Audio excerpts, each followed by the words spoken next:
Sejam bem-vindas a mais um vídeo do canal. Hoje vai ser aquele vídeo que eu vou pegar na sua mãozinha e vou construir junto com você todos os detalhes da pasta do paciente. De como o CRP pede, de como você tem que preencher o seu prontuário, o que é registro documental. A gente vai falar assim, ó, todos os detalhes para você sair daqui sem mais nenhuma dúvida, porque eu sei que sim, essa é uma das principais dúvidas que a gente tem, principalmente no começo da carreira. Então, tô aqui pra gente não ter mais nada de dúvidas a respeito desse ponto. Então, vamos chamar a vinheta para mais um vídeo de hoje.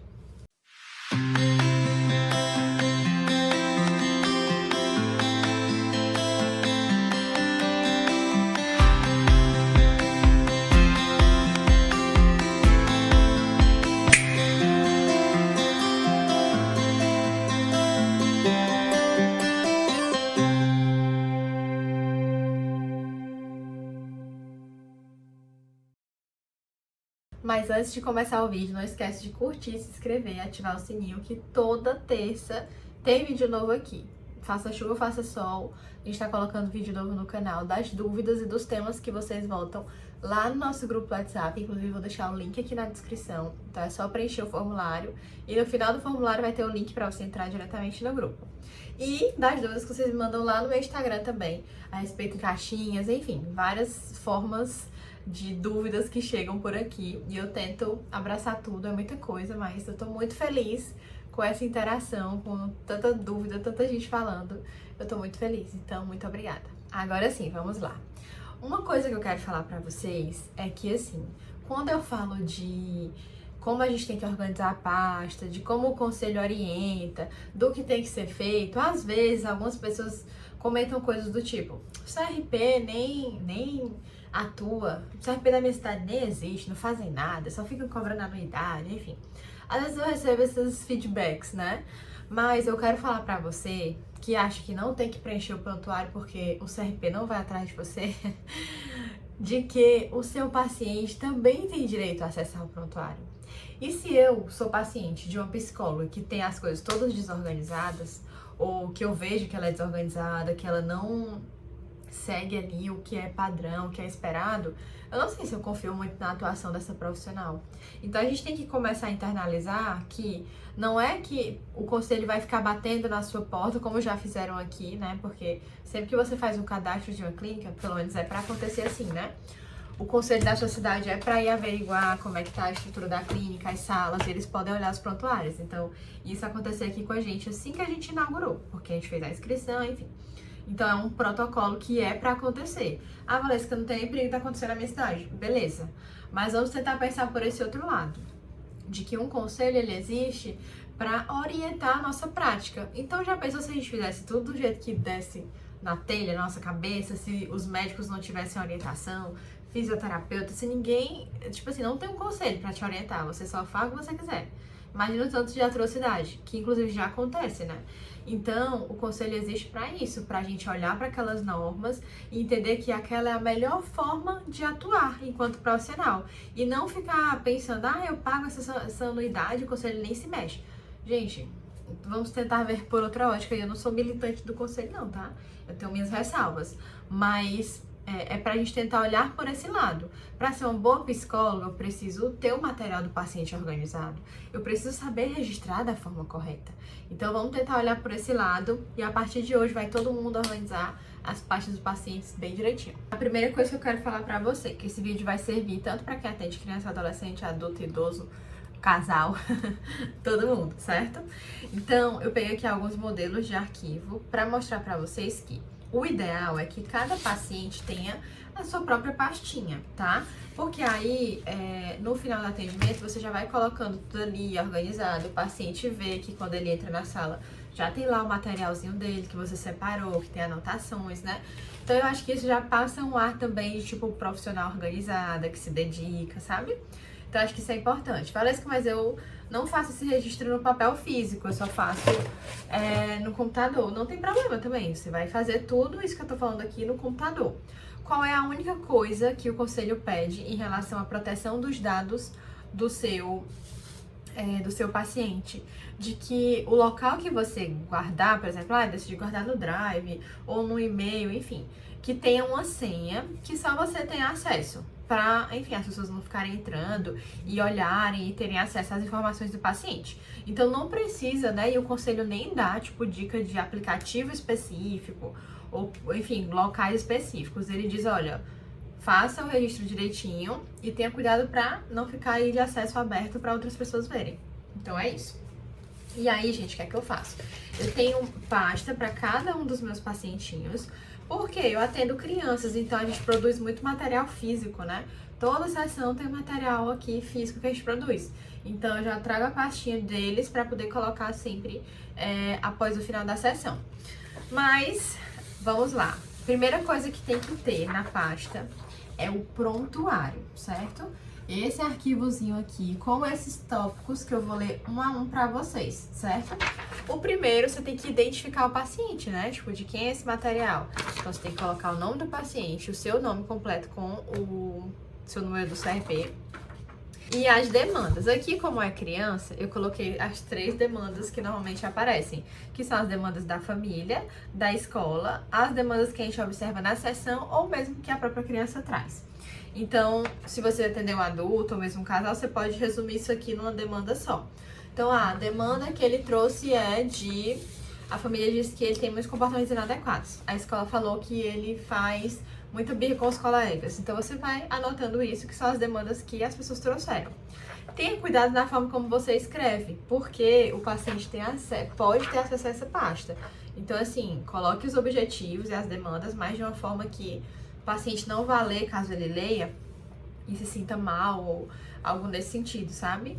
Então, a escola diz que ele faz muita birra, que não segue instruções. O que é que você pode colocar? Apresenta comportamentos que precisam se tornar mais adaptativos ou comportamentos desadaptativos, precisa seguir mais regras, enfim, coisas nesse sentido. Você pode dar, tipo, uma mudada para caso o seu paciente veja ali a pasta, leia, enfim, ele não fique tão chateado, né? Porque às vezes pode acontecer. E aí depois você vai colocar os objetivos terapêuticos.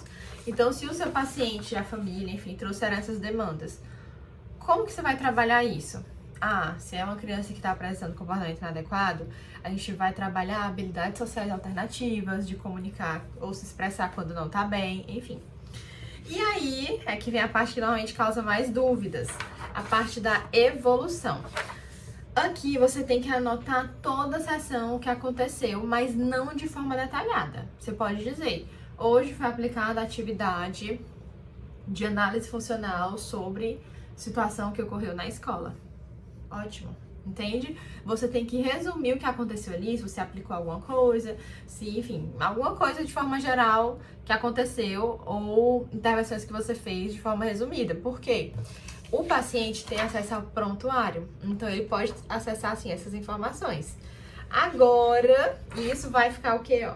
Aqui na pasta do paciente, né? Você vai lá, preenche tudo bonitinho, carimba, coloca os seus dados e... Primeira coisa, não pode faltar prontuário. Segunda coisa, se você atende crianças e adolescentes, você tem que ter isso aqui, gente, ó, já no primeiro dia, viu? Recebeu a família, já tem que estar com a pasta com tudo isso aqui dentro para explicar para eles e eles assinarem. Você tem que ter a autorização da criança junto com o contrato, né? E eu sugiro também que você faça um termo de consentimento livre e esclarecido sobre a questão do uso da imagem, porque o conselho autoriza que a gente filme, caso o paciente também tope, caso ele tope, né? Que a gente consiga filmar para apresentar, por exemplo, numa supervisão, num grupo de supervisão, isso é possível, desde que o paciente e a família aceitem. O que não pode fazer é gravar a sessão para mostrar a família, né? Mesmo que a família e o paciente aceitem, mas o conselho não orienta a gente a fazer isso. Então, autorização, termo de consentimento e contrato, vou colocar na pasta, certo? Agora que a gente já tem essa parte guardadinha aqui, certo? Que é o que de fato o conselho pede que você faça. E se você produzir uma declaração, um atestado, você vai guardando também uma cópia, sempre tudo na pasta, tá bom? Agora a gente vai entrar numa outra parte que não é obrigatória, segundo o conselho, mas que eu sugiro muito que você faça, para te ajudar a se organizar melhor, para ter um controle melhor, sabe? Então, assim, vai por mim. Faça esses negocinhos que eu vou indicar agora e a sua vida vai ficar mais fácil. A primeira delas é, não deixe de fazer um registro de sessão. Então, mesmo que seja virtual, você vai lá, faz a tabelinha, coloca a data, coloca, sei lá, atendimento com o paciente, atendimento com a família, enfim. Porque, gente, às vezes as famílias, por mais que elas pareçam super legais, às vezes elas dão uma de... Enfim, não lembro não, nesse mês teve X 5 sessões. Sim, nesse mês a gente teve 5 quartas-feiras. Então, sim, tivemos 5 sessões. Vale, pois eu não me lembro, né? Então, você vai ter lá, ó, vou mandar foto pra você e tal, da nossa frequência, pra você conferir direitinho. Se você tiver mais alguma dúvida, aí é só falar comigo, né? Então, assim, vocês precisam ter provas desse atendimento. Então, eu sugiro muito que tenha uma folha de registro. E se o seu paciente vem presencial, então peço pra ele assinar. Vá criando esse hábito. Aqui eu vou confessar pra vocês que eu não deixo dentro da pasta.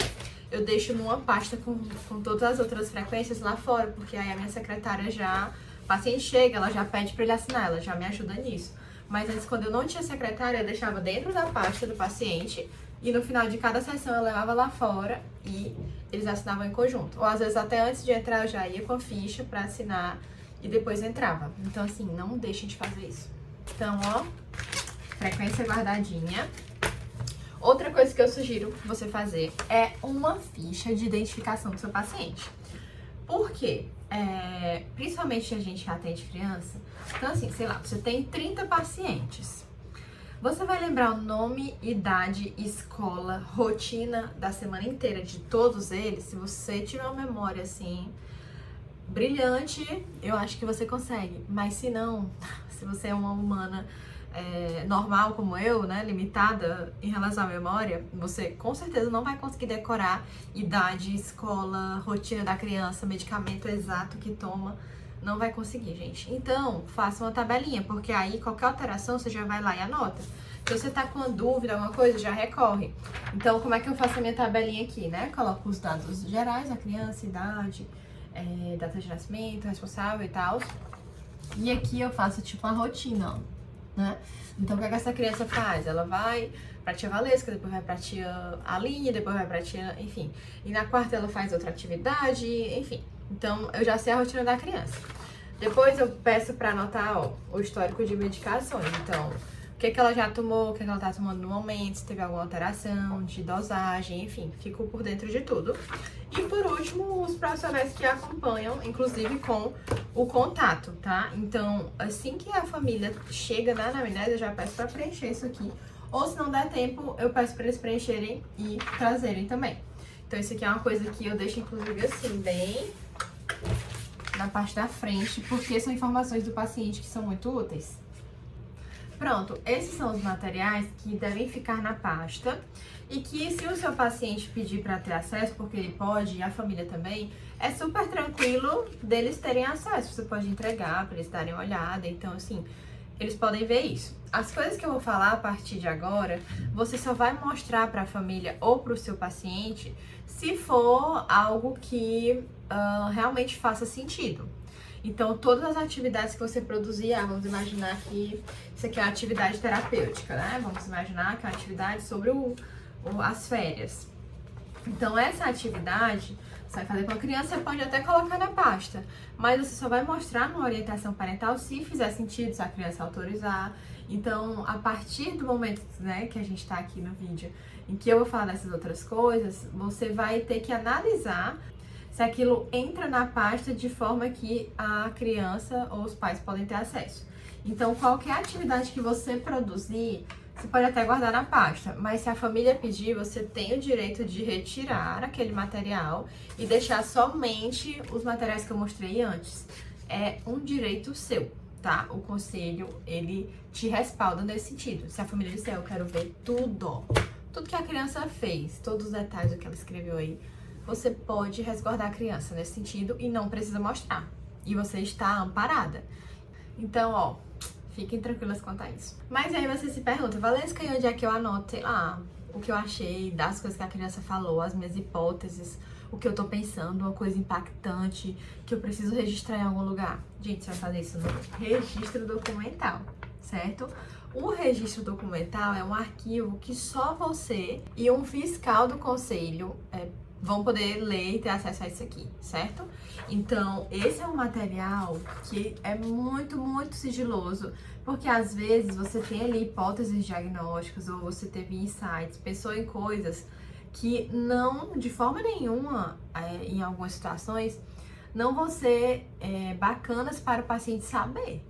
Então, assim, às vezes eu atendo o paciente ali 1, 2, 3 vezes, eu já fico tipo, hipóteses diagnósticas, esse aqui, esse link com isso aqui, nanana. E aí eu vou anotando, mas eu sei que às vezes o paciente não tá preparado, né, se é uma criança, um adolescente, enfim, para receber aquela informação de às vezes um diagnóstico que nem a família imaginava. Então você tem direito a fazer esse registro num lugar separado. Eu costumo colocar dentro da pasta, mas eu coloco tipo lá atrás, tipo assim, ó, né, de modo que não fique visível. E aí, se o paciente quiser ter acesso, né, você vai separar o que ele pode ter acesso ou não. Então, você tem que, claro, né, fazer seus registros, suas hipóteses, aquilo que você tá pensando, mas tenha cuidado para deixar isso de forma separada, porque isso pode ferir e atrapalhar o processo terapêutico. Então, assim, você tem sim direito a anotar coisas que você pensou e tudo mais, que você analisou, e o paciente não pode ver. Mesmo que ele, tipo, eu vou fazer uma solicitação judicial porque eu quero saber tudo que essa psicóloga escreveu. Não vai conseguir. Meninas, e é isso. Muito obrigada. Espero que agora vocês realmente consigam sentar, pegar a pasta do paciente, preencher e organizar bem direitinho, com toda a segurança do mundo, agora com toda firmeza, assim, nossa, tô organizada, tô bem, tô tranquila. Então, o objetivo do vídeo era esse. Espero muito que tenham gostado. Amo ver vocês participando, mandando dúvidas. Eu recebo muitos relatos também de, tipo, agradecimentos. E eu amo. Apesar de que às vezes eu demoro um pouquinho a responder, mas é porque são muitas demandas. Mas eu amo, por favor, não deixem de mandar.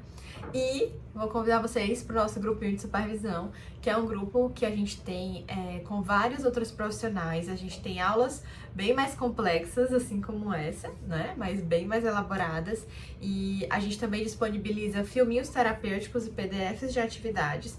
Então, quem tá ali no grupo de supervisão tem acesso, além das aulas que já foram gravadas antes, que são muitas, a todo mês aulas novas e aulas ao vivo, análises de casos e materiais renovados todo mês para aplicar aí com seus pacientes. Então, assim, tá sendo muito legal estar criando uma comunidade de psicólogos que querem se tornar as melhores psicólogas que os pais já viram. E é isso, pessoal. Um beijo e até o próximo vídeo.